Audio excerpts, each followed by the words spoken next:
আসসালামু আলাইকুম। আজকে মূলত আমি আপনাদেরকে যে গাছ সম্পর্কে বলবো সেটি হলো জবা গাছ। জবার ইংরেজি নাম হিবিস্কাস।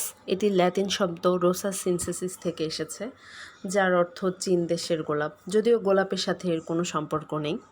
1753 সালে বিজ্ঞানী ক্যারোলাস লিনিয়াসের নামকরণ করেন। জবা মূলত একটি পুষ্পধারী চিরসবুজ গুল্ম। জবার উৎপত্তি পূর্ব এশিয়াতে। সারা বিশ্বে 650টিরও বেশি প্রজাতির জবা আমরা দেখতে পাই। জবা গাছ মূলত আমাদের আশেপাশেই অনেক বেশি দেখা যায়, এবং যে জবা সবচেয়ে বেশি দেখা যায় যে প্রজাতি, তা হলো সিরিয়াকাস ও রোসা সিনসেসিস। পৃথিবীতে প্রায় 650টিরও বেশি প্রজাতির জবা দেখতে পাওয়া যায়।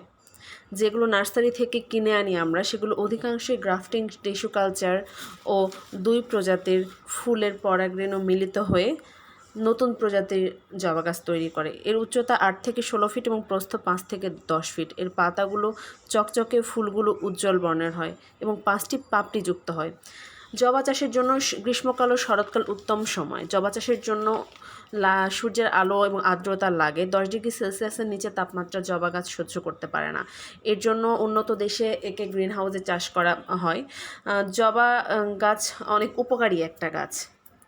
ধন্যবাদ সবাইকে। আসসালামু আলাইকুম।